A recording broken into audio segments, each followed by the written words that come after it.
everyone.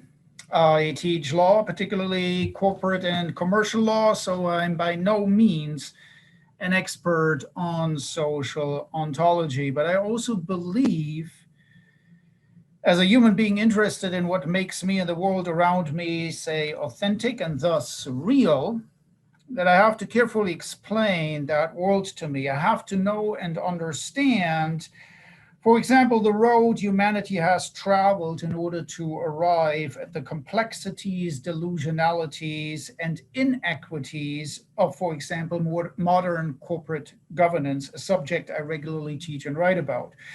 And I also should have at least a well-grounded idea, if not theory, as to the many roads, the many better roads not traveled, and why.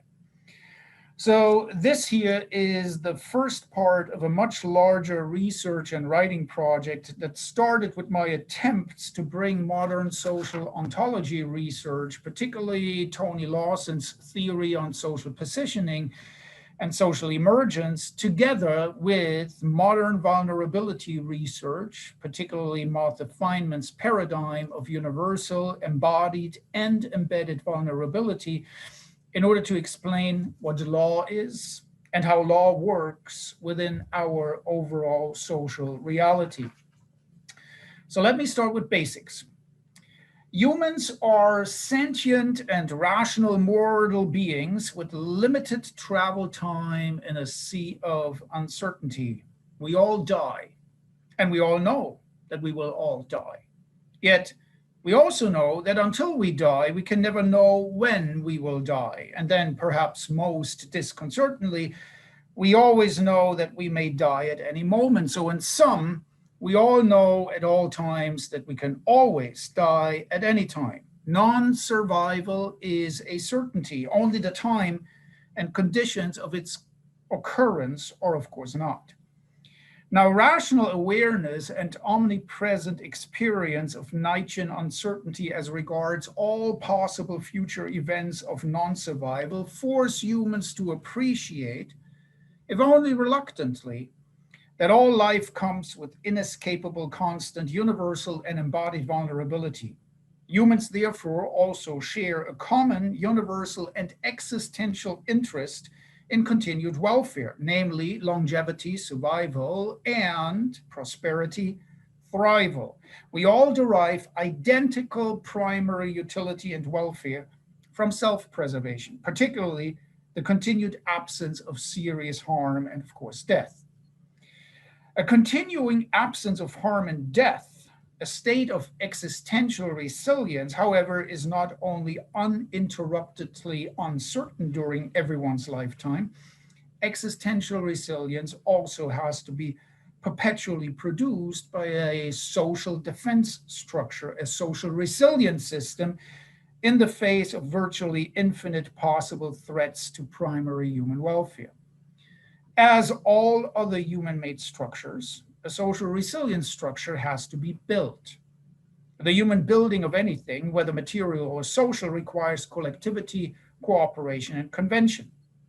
Accordingly, the continuing absence of harm and death has to be produced through real-world social action by a human social collective in the first place.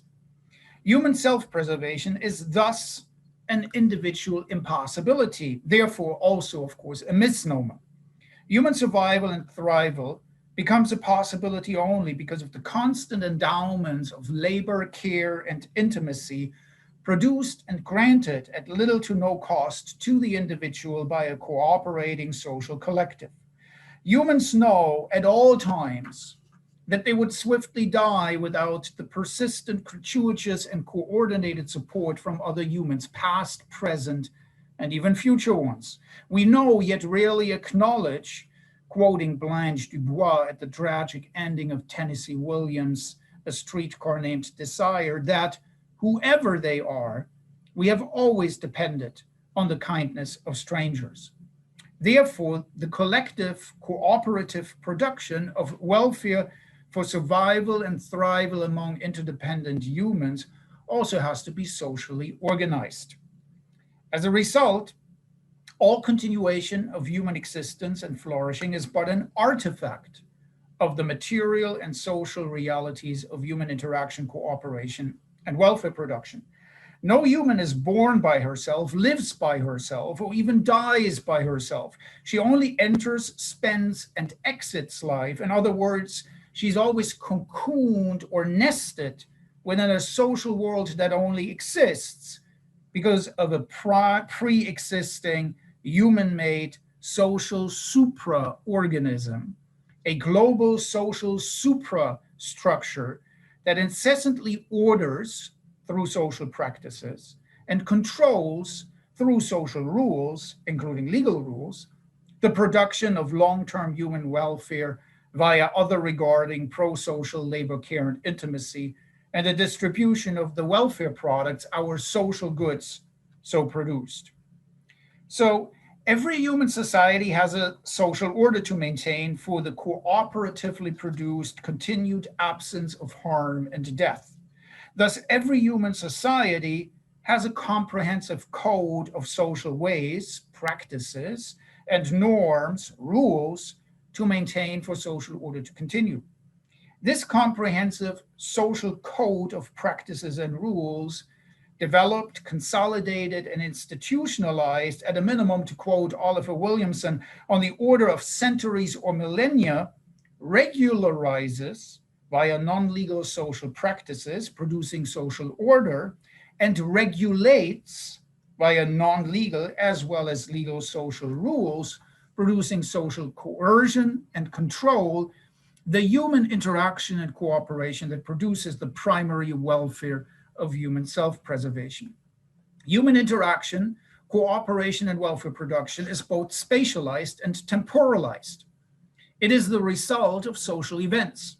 As Luhmann has pointed out, events disappear as they emerge. Thus, humans must form structures in order to achieve continuity of cooperation and welfare production.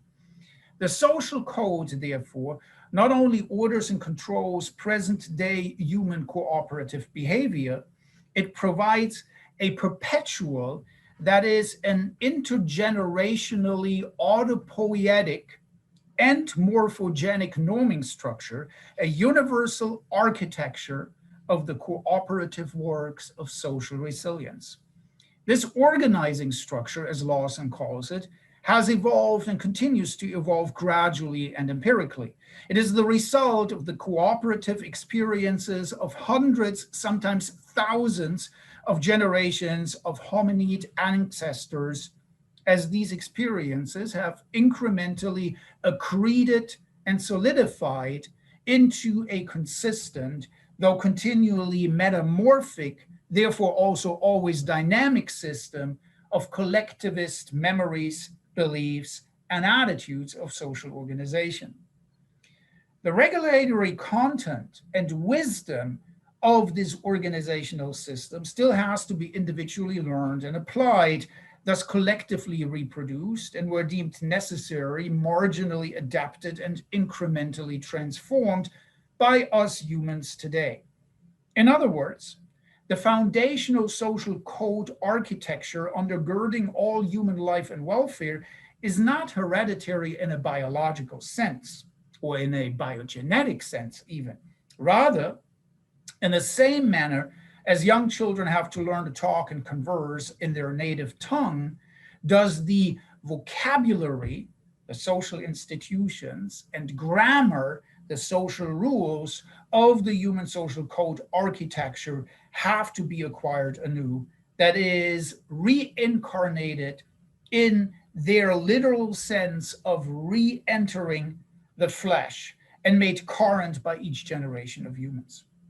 So here we know, yet rarely acknowledge, that, to quote Isaac Newton, if we have seen further, it is by standing on the shoulders of giants.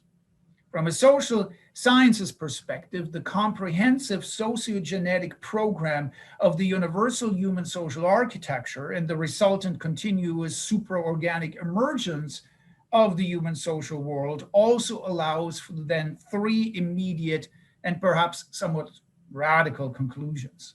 First, The supraorganic emergence of the social world over large intergenerational timescales is and always remains evolutionary.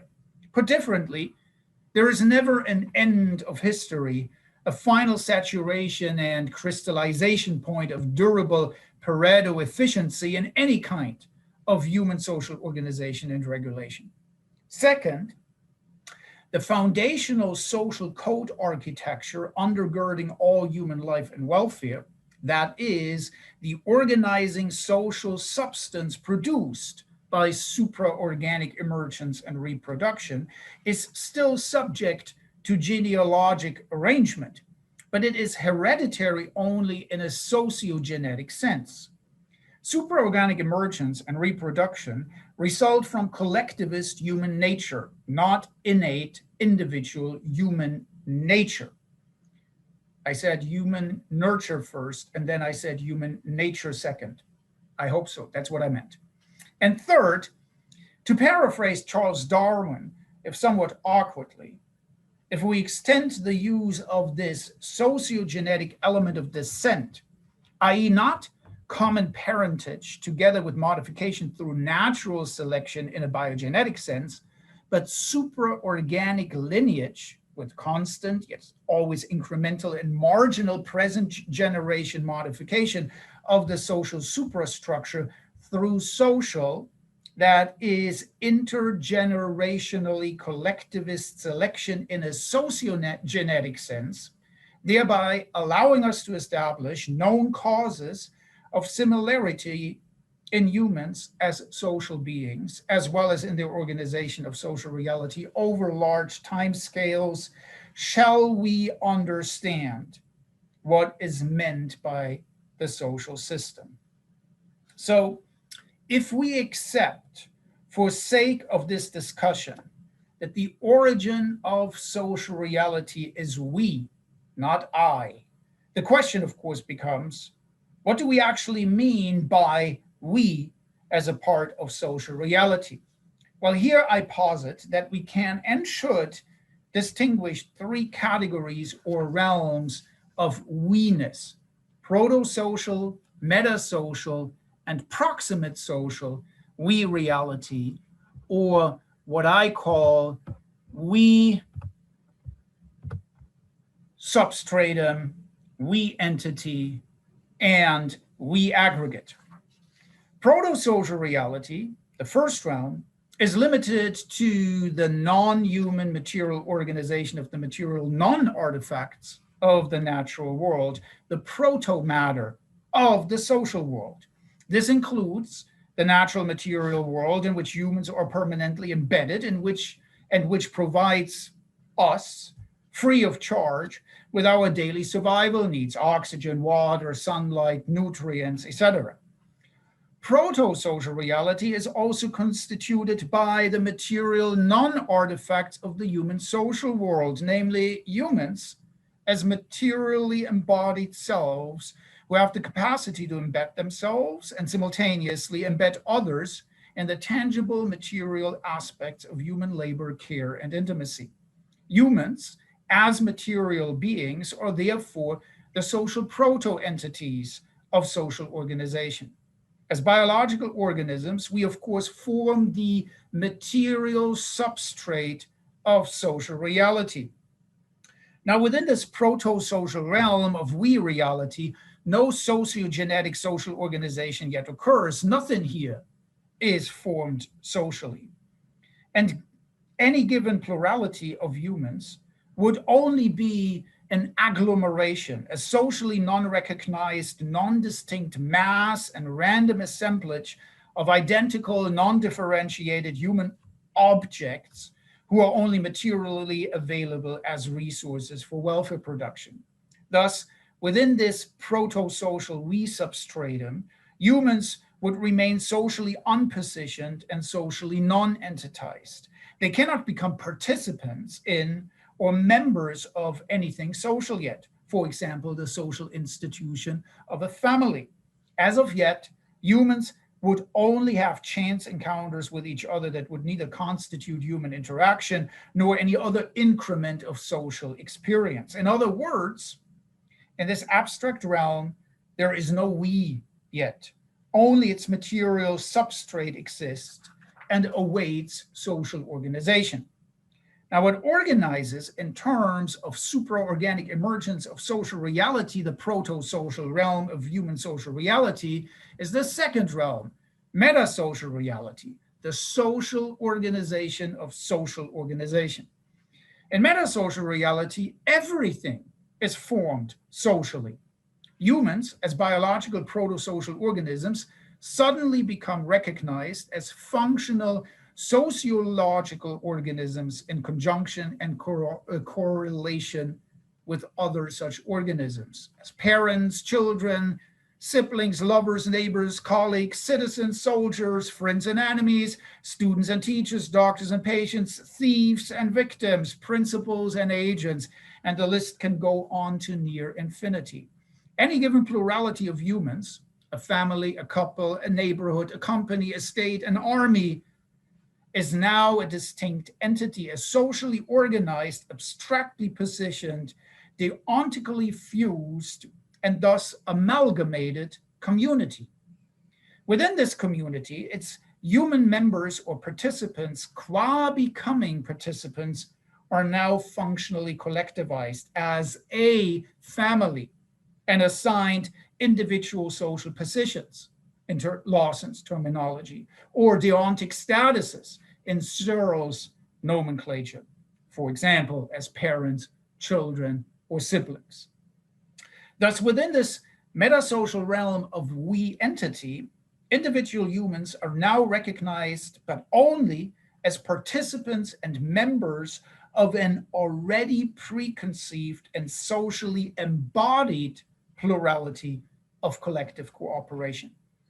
In this metasocial reality, the family is, of course, still only a non-concrete metaphysical entity, an abstract deontic nexus among its members. It is amalgamated and kept in functional equilibrium via a litany of equally abstracted, embodied, thus socially entitized deontic rules and practices of joint cooperative action, which impose complementary and interdependent responsibilities on the one hand and rights on the other hand on all members within this social entity.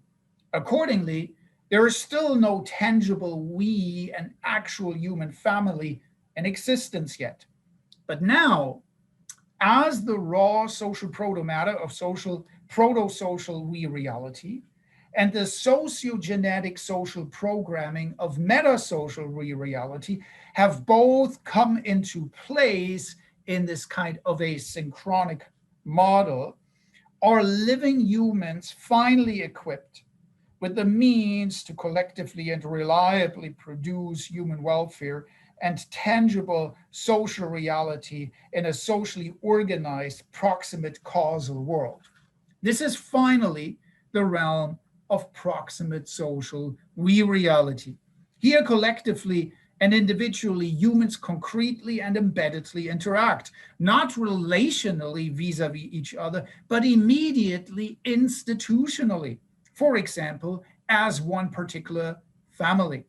Here, they become enlisted into social entities as socially positioned participants, again, as particular, let's say, parents, children, and positioned siblings vis-a-vis each other. They are now not only materially and socially available as resources for welfare producing labor, care, and intimacy, they are constantly tasked and taxed to so produce actual intra-family, collective, and individual welfare. Accordingly, the intangible we of what constitutes family and metasocial reality is now aggregated as a particularized community of humans into a concretely organized contingent social reality. In every actual human family, family members together are now not just family, but from their perspective, they are indeed this very family. They are us, our family. So in this proximate social realm of we aggregate, The meta-social institution of family finally becomes a lived, that is, socially practiced, cooperative nexus of welfare production. Abstract social entitization becomes concrete social embeddedness. Every family member is now specifically positioned towards each other family member and with clear responsibilities and rights as regards personal cooperative inputs and personal shares of team produced cooperative outputs by the family. So, therefore, in combination and summary, social reality can now be defined as follows. It is the sum total of all physical and psychological human reality that either causes or results from social organization. It comprises three distinct realms: proto-social, meta-social, and proximate social reality. Social reality then emerges supraorganically as meta-social reality constantly captures, integrates, and organizes proto-social reality into a metaphysical social suprastructure, and the organizational properties of such suprastructure in turn cause proximate social reality to become reliably producible and welfare productive. That is all that I have. Thank you very much.